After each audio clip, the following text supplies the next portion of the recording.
Goeiemôre Nysa Kerk, welkom by ons aanlyn erediens. As jy vanoggend vir die eerste keer kom inskakel het, baie welkom aan jou. Ons wil jou leer ken, ons wil jou ontmoet. So maak seker dat jy een van ons nommers hieronder in die kommentaar kry, of selfs e-posadres en stuur ons 'n e-posie. Ons wil graag jou ontmoet en op 'n beter manier leer ken. Vriende, dan 'n paar dingetjies wat ek net onder julle aandag wil bring. Maandag begin ons met ons MOPS groepie. Nou MOPS is vir mammas met voorskoolse kinders en laerskoolkinders wat bymekaar kom en net bymekaar kuier en die lewe saam doen. Nou as jy deel wil wees hiervan, maak seker dat jy met Nel gesels. Ons begin maandag 3 hier vanuit ons huis uit. Dit gaan heerlik wees. Ons is opgewonde om saam met jou ook so te kuier. Dan vriende, die 4 September het ons gemeente ete, gemeente kuier. Jy kan gerus begin kaartjies verkoop. Jy kan of by ons kantoor begin koop, of ons kantoor skakel en met Linda gesels en 'n bespreking maak om seker te maak dat jy hierdie ete nie gaan misloop nie. Ons is opgewonde om saam met julle te aanbid vanoggend. Die Here is groot, dit is 'n lekker dag. Ons is besig met ons inrydiens ook. Terselfdertyd as ons hierdie doen. So ons is net opgewonde vanoggend oor die Here se grootheid en die werke waarmee hy besig is. Kom ons staan, kom ons sing, kom ons aanbid saam Jesus Christus vir wie hy is.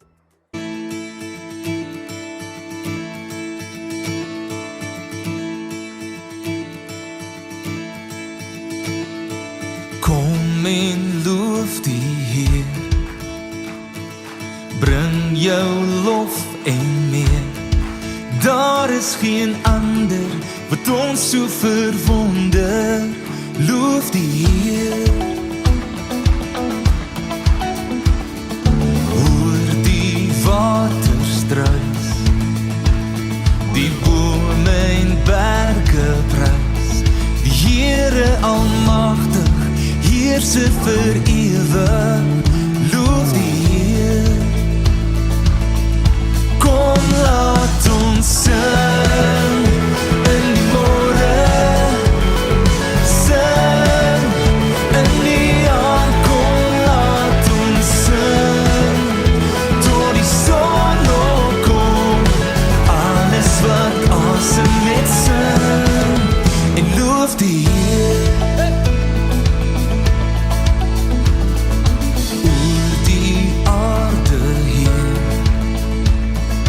Juig ons oor die eer wat mense verander en red uit ons sonde. Loof die Heer. Kom laat ons sing in die môre, sing in die aand. Kom laat ons sing tot die son opkom. Alles wat asem met sing, sing in die môre, sing in die aand. Kom laat ons sing tot die son opkom. Alles wat asem met sing en loof die Heer.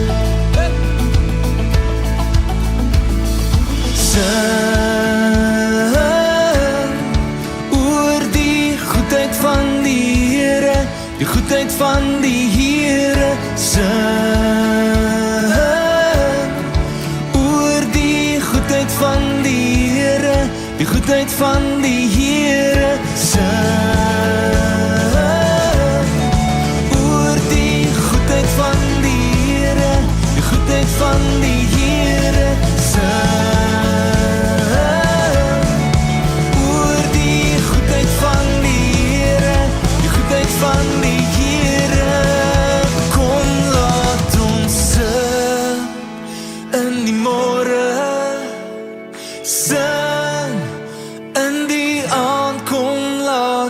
sun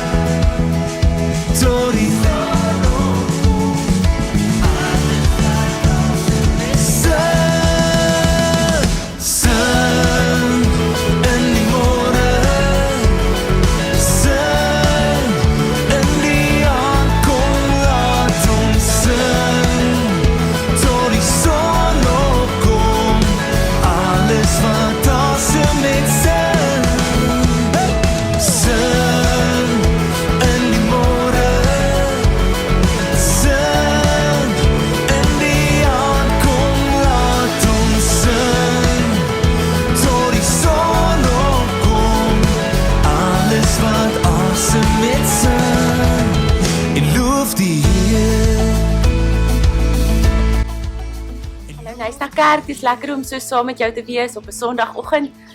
Soos wat jy hierdie kyk, is ons amper al besig om op te stel vir ons inrydiens vanoggend waarvoor ons so opgewonde is, maar ek weet dat die Here jou vandag gaan seën deur die boodskap wat jy hier ook hoor. Ek wil gou by jou hoor, vanoggend is sommer net so anderster tipe boodskap, so ek wil gou by jou hoor, en as jy mense het rondom jou, jy gaan dalk vandag 'n bietjie gesels terwyl ons na die boodskap luister. Wat was jou gevoel toe jy hoor dat fase 2 van die grendeltyd of van lockdown aangekondig is? Kyk of mekaar en sê vir mekaar wat se gevoel het dit in jou losgemaak. Dalk is daar van julle wat verlig gevoel het. As jy verlig gevoel het, skryf sommer vir ons in die kommentaar onder of laat weet vir ons wie van julle het verlig gevoel. Ek self dink ek het die grootste verligting wat ek beleef het was ten opsigte van die groepe van 10 vriende wat mag saamkuier en ook net die verligting wat vir die ekonomie gebring het. So verligting was definitief deel van my emosies. Dalk was daar van julle wat bang was. Ek weet dat ek met 'n hele paar mense die afgelope week gepraat het wat sê, maar dit skep die illusie dat die virus verby is, maar die virus is nie regtig verby nie, dis maar net om die ekonomie te help en hou is bang oor dit wat die toekoms bring, oor wat die virus nog gaan doen. Dalk is daar van julle wat bang was, skryf dalk as daar van julle is wat bang was. Miskien is daar van julle wat 'n gevoel van verlies ervaar het. En dis nie dalk net nou met fase 2 wat aangekondig is nie. Maar soos wat die goed weer besig of oopgemaak het, soos wat skole weer oopgemaak het, soos wat dinge weer na normaal toe terugkeer, het jy dalk 'n gevoel van verlies ervaar, want dalk het jy beleef dat die grendeltyd eintlik 'n goeie tyd was vir jou. En alhoewel jy die impak van die ekonomie besef en dalk selfs aan jou eie bas gevoel het, besef jy dat daar goeie goed was wat tydens grendeltyd gebeur het, wat nou besig is om verby te gaan.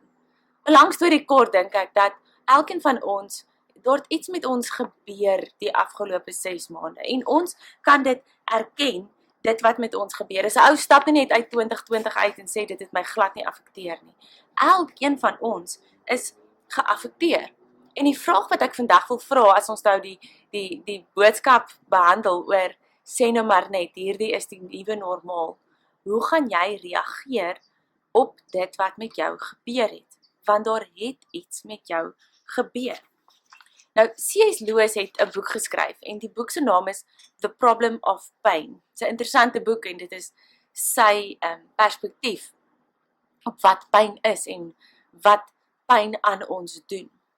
En dan skryf hy op 'n stadium skryf hy oor dit wat pyn aan ons doen en hy praat oor goed wat in ons lewens gebeur, wat dit wat ons as normaal ag, soos 'n huisie van kaarte in mekaar laat tuimel, dit wat vir ons geluk bring, wat dit soos 'n huisie van kaarte in mekaar laat tuimel. En dan noem hy verskillende voorbeelde op. Hy sê die diagnose van 'n siekte of 'n nuusberig wat die wêreld se existence, ek kan nou nie op die regte Afrikaanse woord kom nie, wat die wêreld se existence in twyfel laat trek, wat dit laat lyk of ons wêreld eindig. En dis presies wat met ons gebeur het. En dan skielik begin al hierdie goed wat vir ons betekenis aan ons lewe gee, begin soos speelgoed raak wat uitgedien is. Want die goed wat vir ons betekenis gegee het, maak nie meer vir ons sin nie. Dalk het jy dit al in jou lewe beleef. Maar eintlik wil ek vanoggend nie praat oor daai aspek nie. Ek wil bietjie verder gaan en net so die volgende bladsy lees wat hy dan sê, wat dan met jou gebeur. En ek lees vir jou 'n stukkie uit sy boek uit. But the moment the threat is withdrawn, my whole nature leaps back. God has had me but for 48 hours, and then only by dint of taking everything else away. But let him sheathe that sword for a moment, and I behave like a puppy when the hated bath is over. I shake myself as dry as I can, and I race off to reacquire my comfortable dirtiness. If not in the nearest manure heap, at least in the nearest flower bed. So wat hy sê wat gebeur wanneer hierdie bedreiging hier is, hy noem dit 48 uur, vir ons was dit langer gewees. is ons op 'n plek waar ons eintlik veronderstel is om te wees, waar ons absoluut in afhanklikheid van God is, absoluut net fokus op hom, op ons verhouding met hom, en ons besef, maar hy is eintlik die rede vir ons bestaan. Maar die oomblik, sê C.S. Lewis, as daai bedreiging weg is, dan is ons soos 'n hondjie, wat nou net klaar gebad is. Nou, ek weet nie van jou nie, ons het 'n hondjie gehad, wat ons eintlik nogal redelik gereeld gebad het, en is 'n shih tzu gewees, so hy het hierdie lang hare, en dit vat jou 'n hele Saterdagoggend, dis toe ek nog tyd gehad het om 'n hele Saterdagoggend 'n hondjie te bad, en dan kam ons hom tot sy haartjies mooi reguit is, en die oomblik as hy skoon is, dan doen hy presies dit, wat C.S. Lewis sê, dan hardloop hy buitekant toe, en hy gaan maak hom weer vuil, dis asof hy weer die vuilheid op hom wil kry. Die vraag wat ek jou vandag wil vra is, na alles, na Grendeltyd, en Grendeltyd is nie verby nie, maar so terwyl ons besig is met Grendeltyd, en terwyl die goed besig is om opgehef te word, gaan ons, soos daai hondjie wees, wat maar net terugkeer na ons normaal toe, na ons ou normaal toe, of gaan ons self uitdaag om beter te wees, as voor Grendeltyd, om beter te wees as voor COVID-19, wat gaan ons nuwe normaal wees, en hoe gaan ons deurdag dit doen? Want ek wil vir jou sê, dit is ietsie wat ek die week gelees het, en dit het eintlik oor kerkgroei gegaan, maar Craig Rochelle het gesê, as ons as kerke net drift, is sy woord, so as ons maar net ronddryf, dan gaan ons altyd ronddryf na 'n afname toe. Enige organisasie wat net drift, wat maar net bestaan, doen dit en neig na 'n afname toe. Maar ons moet intentioneel wees, ons moet onsself instel en sê, ek wil nou na Grendeltyd, nou na al hierdie goed met my gebeur het, nou na ek my werk verloor het, nou na ek, wat ook al met my gebeur het, wil ek beter wees, my nuwe normaal moet beter wees as my ou normaal, ek wil intentioneel dit doen. En daarom gaan ek vanoggend se boodskap begin, deur vir jou te vra om saam met my te reflekteer, oor die tyd wat verby is. En ek gaan vir jou 2 vrae vra, en die vrae gaan hieronder verskyn. Die eerste een is, wat het jy voor dat Grendeltyd begin het, voor COVID-19, gedoen, wat jy nou weet, kon lei tot jou ondergang? Wat is dit, wat jy gedoen het toe, wat kon lei tot jou ondergang? Jy weet dit nou. En dan die tweede vraag is, wat is daar, wat jy eintlik moes doen, voor Grendeltyd, wat jy nou kan begin doen? Net hierdie 2 vrae. En ek wil dit vra in verskillende areas van jou lewe, dat jy na verskillende areas van jou lewe kyk, en hierdie 2 vrae vir jouself afvra. So die eerste area, waarna ek wil kyk, en dis dalk bietjie in jou persoonlike spasie, maar ek wil jou vra om my vanoggend toe te laat in jou persoonlike spasie. Wat is daar, wat jy finansiëel gedoen het, by jou finansies gedoen het, voor Grendeltyd, wat jy nou weet, kon lei tot jou ondergang, of het selfs gelei tot jou ondergang? Wat se slegte gewoontes is daar? Miskien is dit skuld wat jy gemaak het, miskien het jy gereeld gedobbel, miskien was dit net baie uiteet, en lewe bokant jou inkomste. Wat is daar wat jy finansiëel gedoen het, wat kon lei, of dalk gelei het, tot jou ondergang? Kyk vir mekaar dalk kyk dalk vir jou man of jou vrou in jou sitkamer nou, en dan antwoord julle hierdie vraag. Die tweede vraag, wat ek dan vir jou wil vra oor jou finansies, is wat is daar, wat jy weet, jy moes gedoen het, voor Grendeltyd, wat jy nie gedoen het nie, maar wat jy nou kan begin doen. Ek dink baie keer oor besighede, dit was vir my ietsie wat ek nie besef het nie, is dat soveel besighede nie kon oor die weg kom met sonder 1 maand se inkomste nie. Daar soveel besighede wat nie geregistreer was vir werkloosheidsversekering nie, en dit het vir hulle negatief uitgewerk. Wat is dit wat jy moes doen, wat jy nou kan begin doen? ook in jou persoonlike finansies, dalk 'n neseier bymekaar maak, dalk beter net werk met jou finansies. Wat is dit? Ek wil dit vir jou vra oor die verhoudings in jou lewe ook. Jy sien, Grendeltyd het ons gedwing om spesifiek saam met ons gesinne baie tyd te spandeer en saam met ons mans en vrouens, ons kinders baie tyd te spandeer. Dalk het jy in hierdie tyd baie na vriende verlang en is dit vir jou lekker om weer by vriende te kan uitkom nou. Ek weet vir my was dit so gewees. Maar wat is daar wat voor Grendeltyd so was, wat kon lei tot jou ondergang? Miskien het jy ontdek in Grendeltyd dat jy eintlik niks in gemeen het met een van jou kinders nie, met al jou kinders nie, met jou man of jou vrou nie, dat jy eintlik niks het om met hulle oor te gesels nie. Dat jy eintlik nie iets het wat jy saam met hulle kan doen, wat spesiaal is tussen jou en elke kind nie, wat jy sê, maar dit was iets wat kon lei tot my verhouding se ondergang. Wat is daar wat jy kan begin doen, wat jy nie voorheen gedoen het nie, om dit beter te maak? Jy sien, Grendeltyd het die manier gehad om 'n vergrootglas te sit op ons verhoudings. En die mooi goed wat in jou verhouding is, het uitgekom in Grendeltyd, maar die krake wat in jou verhouding was, het ook uitgekom. En dalk is jy nou bewus van daai krake, en dan wil ek vanoggend vir jou vra, wat is dit wat jy gaan begin doen, om dit beter te maak? My hoop is, dat ons uitstap aan die ander kant hiervan, en sê ons verhoudings is sterker as wat dit voorheen was. Ons verhoudings is beter af, as wat dit voorheen was. En dan die laaste ding, wat ek jou wil vra is, emosioneel, op emosionele vlak. Wat is daar wat jy gedoen het voor Grendeltyd, wat jy nou weet, kan lei tot jou ondergang? Dalk is dit spesifieke denkpatrone. Dalk is dit eensaamheid. Wat is dit wat kon lei tot jou ondergang? En wat is daar wat jy moes doen, wat jy nou kan begin doen?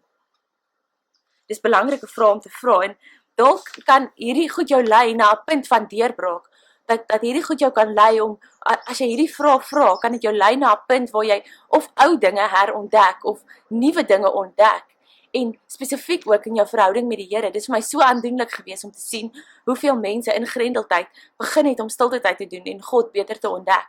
En dan wil ek vir jou sê, jy kan nie dat hierdie nou ophou nie.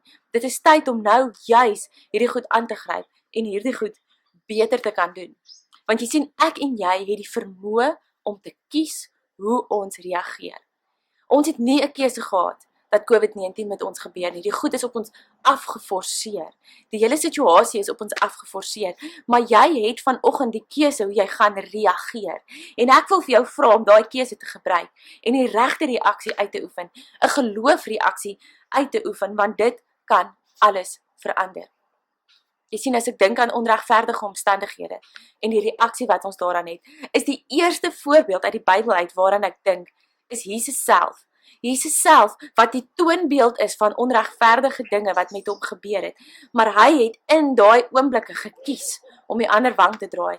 In daai oomblikke gekies om nie homself te verdedig nie. In daai oomblikke gekies om nie 'n legioen van engele op te roep om hom van die kruis af te haal nie. Want hy het gekies dat dit wat hy doen, uiteindelik vir jou en vir my gaan red. Die mensdom gaan red. Die wêreld is anders as gevolg van die manier wat hy gekies het, hoe hy gaan reageer teenoor onregverdighede wat met hom gebeur het. En dis waarvoor ek jou wil uitdaag vandag, is om te sê, kom ons wees beter na COVID-19 as voor COVID-19. Kom ons laat ons nuwe normaal beter wees as wat ons normaal was. Want ek en jy het die opsie om te kan kies hoe ons reageer. En dan wil ek jou vanoggend los met 'n storie uit die Bybel uit. Ons het nou Jakob gedoen vir 4 weke en hierdie gaan eintlik oor een van Jakob se seuns, maar daar is in die Bybel, behalwe vir die verhaal van Jesus, is hierdie een van die mooiste verhale van iemand wat gekies het hoe hy reageer. En dit is die verhaal van Josef. Nou jy ken Josef se verhaal en ek gaan nie vanoggend Josef se hele verhaal met jou deel nie. Inteendeel, ek wil begin by die einde in Genesis 50 vers 20 vir jou lees. Daar waar Josef staan met sy broers voor hom. Hulle wat bedoel het dat hy doodgemaak word. Hulle wat bedoel het dat hulle hom nooit weer gaan sien nie. Hulle wat bedoel het dat hulle reaksie vernietiging bring. En dan kyk Josef vir hulle in die oë en dan sê hy vir hulle, julle wou my kwaad aandoen. Maar God wou daarmee goed doen. Dis wat ek verhoop, dat ons dit kan sê aan die einde van 2020. Dat ons kan sê, COVID-19, hierdie goed wat met ons gebeur het, julle wou ons kwaad aandoen, maar God wou daarmee goed doen. En God het daarmee goed laat gebeur. God het deur wat met Josef gebeur het, 'n hele nasie gered. Wat wil God doen deur wat met jou gebeur het in 2020? Kom ek vertel jou net so 'n stukkie van Josef se lewe. Ons het gepraat oor Jakob vir 4 weke lank en in Jakob se storie gesien dat Josef Jakob se gunsteling seun by sy gunsteling vrou is. En Jakob het vir Josef voorgetrek. So Jakob sou hierdie jong seun van hom aanstel om te gaan kyk en te gaan klik op sy ouers seuns. So elke kort sou Josef moes gaan na sy boeties toe en dan sou hy moes kyk wat hulle doen en dan kom hy terug na Jakob toe en hy gee nie altyd 'n goeie reaksie terug op dit wat gebeur het nie. En toe eendag, toe sê Jakob weer vir Josef, gaan kyk na wat jou broers besig is om te doen en dan kom vertel jy vir my of hulle besig is om moeilikheid aan te jaag.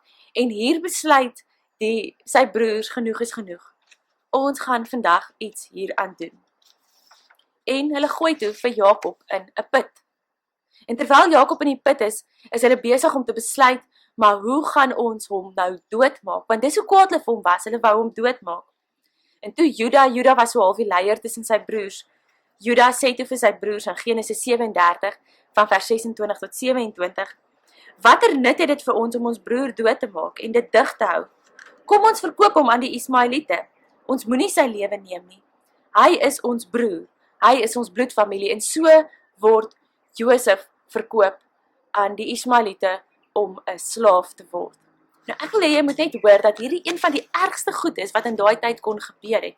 Dit is een ding gewees om as 'n ryk man gebore te word en as 'n arme man te sterf. Dit is iets wat mense nog kon verwerk. Maar om as 'n vry man gebore te word en om as 'n slaaf op te eindig, dit was die grootste mislukking van jou lewe wat jy kon kry. En hier word Josef verkoop om 'n slaaf te word. Weggevoer, hy het eintlik niks verkeerd gedoen nie. Hy was 'n bietjie van 'n brat gewees, maar dit was maar dit. En dan sien ons in Genesis 39, gaan die res van sy storie aan. Josef is na Egipte toe gebring. En Potifar, 'n amptenaar van die farao en hoof van die leiwag, 'n Egiptenaar van geboorte, het vir Josef by die Ismaeliete gekoop wat hom na Egipte toe gevat het. Jy sien, Josef se storie klink dalk soos jou storie op die oomblik. Niemand het na Josef gesoek nie en niemand het omgegee waar hy is nie. Miskien voel dit vir jou op hierdie stadium so. Miskien kan jy hiermee vereenselwig om te sê, ek het nou my werk verloor en dit voel net asof niemand omgee nie. Dit voel asof niemand daar is vir my nie. Dit voel asof ek nou net op moedverloorse vlakte is. Ek moes my besigheid toemaak. My besigheid bestaan tot die einde van hierdie jaar nie. Ek sien dit kom. En dit voel net asof niemand omgee nie. Dan lees ons verder. Genesis 39 vers 2 tot 4. Die Here was by Josef en dit het goed gegaan met hom. Ten spyte van hierdie goed wat met hom gebeur het, het dit goed gegaan met hom. Hy het in die huis van sy eienaar, die Egiptenaar, gebly. Toe Potifar, Josef sy eienaar, sien dat die Here by Josef is en dat die Here alles wat Josef aanpak laat slaag, was Potifar hom goedgesind. Hy het Potifar se persoonlike slaaf geword en Potifar het hom aangestel oor sy hele huishouding en al sy besittings is onder Josef se sorg geplaas. Van toe af het die Here die huis van die Egiptenaar geseën. Dit was oor Josef dat die Here dit gedoen het. Ek wil hê jy moet net mooi hoor wat hier gebeur het, want dit kan dalk vir jou 'n bietjie romanties klink om te sê, alles wat Josef aangepak het, het goed gegaan. Alles wat Josef vir Potifar, die heiden, die Egiptenaar, sy eienaar aangepak het, het goed gegaan. Waar Josef voorheen vir homself geboer het, vir nie eers nie, hy het in die huis van sy pa gebly en dit die goed was vir hom gegee, was hy nou op 'n plek gewees waar wanneer die Here by hom was, dit eenvoudig beteken het dat dit goed gegaan het met sy eienaar en met sy eienaar se besittings. So hy het bevordering gekry, maar hy was steeds 'n slaaf gewees. Hy was steeds iemand anders se eienaar. Josef was iemand wat gereageer het asof God by hom was, selfs al het dit nie so gelyk nie. En miskien is dit waar jy op die oomblik is in jou lewe, dat dit vir jou voel asof God nie by jou is nie. Jy sien, Josef kon na sy omstandighede kyk en Josef kon sê, die Here is nie by my nie. Het my broers my net verkoop, my broers, my bloed het my verkoop om 'n slaaf te word. Ek sien iemand anders se huis is slaaf, God is nie meer met my nie. Maar Josef het opgetree asof God by hom was, selfs al het dit nie gelyk asof God by hom is nie. Nou gaan ek die vraag vir jou net nou weer vra, maar ek wil dit nou reeds vir jou vra. Hoe sal iemand in jou omstandighede reageer as hulle 100% oortuig was daarvan dat God by hulle is? Jy sien, die storie kry nou 'n wending. Josef was frisgebou en mooi. Na sy bevordering in sy eienaar se huis, het diese vrou na Josef gekyk en vir hom gesê, kom slaap by my. Julle, dit was 'n groot catch-22 situasie. Ek wil hê jy moet hoor, dat dit nie net iemand was wat hom verlei het nie, maar sy eienaar, sy baas, die een wat vir hom opdragte gee, het vir hom gesê, kom slaap by my, maar dit is sy eienaar se vrou. So dit is verkeerd, maar sy eienaar, sy het die reg om vir hom opdragte te gee. En Josef kon in hierdie omstandighede kies hoe hy reageer. En weer eens kies hy om op die regte manier te reageer. Jy sien, dis wat vir my interessant is van Josef se lewe, is ons gaan net vanoggend hierdie storie van Potifar lees. Maar reg deur Josef se lewe het hy gekies om op die regte manier deurdagte besluite te maak, om te reageer op 'n deurdagte manier. Maar elke keer lyk dit asof hierdie reaksie nie 'n gevolg het nie. Elke keer lyk dit of hy slegter af is as voor die reaksie wat hy besluit het om op die regte manier te reageer. En hierdie is 'n tekenende manier daarvan. Want jy sien in Genesis 39 vers 8 tot 9, dan sê hy vir haar, daar's niemand wat in hierdie huis meer gesag het as ek nie. Meneer het niks van my teruggehou nie, behalwe vir u, want u is sy vrou. Hoe kan ek so verkeerde ding doen? Ek sal mos teen God sondig. En wat toe gebeur het, is Potifar se vrou het juist die ergste ding moontlik gedoen. Sy het hom verlei en verlei en verlei. En toe, op die ou einde, toe Josef nee sê, toe kla sy hom juis aan vir die ding wat hy voor nee gesê het. Sy kla hom daarvoor aan, dat hy probeer het om daar te verkrag. Alles is teen Josef, sy hele lewe is onregverdig en in Genesis 9 is gevat en in die tronk gegooi, waarin die mense wat deur die koning gevange gehou is. Dis wat gebeur het met Josef. Maar Josef het elke keer net aangehou om te reageer op 'n manier wat God sal behaag. Hy het gereageer asof God by hom is, selfs al het dit nie gelyk asof God by hom is nie. Dan wil ek nou vir jou weer die vraag vra, as ons praat oor jou nuwe normaal. Hoe sal iemand in jou omstandighede reageer as hulle 100% daarvan oortuig is dat God by hulle is? Sien, dalk voel dit vir jou vanoggend asof jy in die tronk is. Dalk wil bitterheid die heeltyd by jou kom posvat. Bitterheid omdat jy die een is wat retrench is. Bitterheid omdat jou besigheid juis deure toegemaak het. Bitterheid teenoor die regering. Bitterheid teenoor die wetstoepassers. Bitterheid teenoor die situasie in ons land. En in hierdie situasie sou dit die natuurlike manier wees om te reageer. 'n Ou sou dit kon regverdig om te sê, maar dit is waarom ek bitter is. Maar jy het vanoggend die keuse, gaan ek bitter wees of gaan ek beter wees as dit? En wat is die keuse wat jy vanoggend gaan uitoefen? Wat is dit wat jy vanoggend uit Josef se storie uitleer om te sê, hoe gaan ek beter hier uitkom? Hoe gaan ek 'n beter normaal hê as my vorige normaal? En dan wil ek jou vanoggend aanspoor. Kom ons hou aan deurdruk na ons nuwe normaal toe. na 'n nuwe normaal toe. Kom ons vat uit die lesse wat ons geleer het uit die ou normaal en ons pas dit toe in ons nuwe normaal. Kom ons slaan die nuwe blaadjie om. Kom ons wees beter. Ek gaan saam met jou bid. Here Jesus, U kom maak alles nuut. U kom maak ons nuut, Here. U sê soveel plekke in die woord dat die ou dinge het verbygegaan en 'n nuwe tyd het gekom. Here, en dis ons gebed vanoggend dat U ons kom nuut maak, dat U vir ons 'n nuwe perspektief kom gee. Here, dat ons as dit ware U geloofsbril kan aansit en na ons wêreld kan kyk deur 'n geloofsbril. Dankie Here dat U nie van ons vergeet het nie, dat U by ons is. Here, dat ons 'n nuwe normaal kan aanpak met die wete, Here, dat U by ons is. Ek bid vir elkeen wat vanoggend moedeloos en teneergedruk is.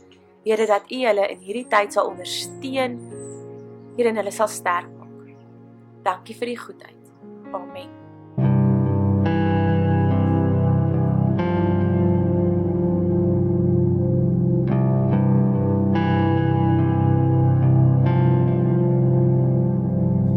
As my mure afgebreek word en as gevaar naby aan my is, raak ek bewus dat U naby aan my is. Ek kan nie voel Jesus hier by my en ek verklaar ek sal verklaar U is die muur van vuur hier om my, die eerlikheid aan my binnekant. U is ondeurdringbaar heilig.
vegter, U is die muur van vuur hier om my. U is die muur van vuur hier om my. Dit was lekker om saam te aanbid vanoggend. Wat 'n voorreg om op so 'n manier die Here se naam groot te kan maak. En ja, dankie vir jou boodskap. Dit is ongelooflik hoe die Here ook deur jou werk. Mag jy 'n ongelooflike week hê. Ons sien vir julle volgende week. Lekker week.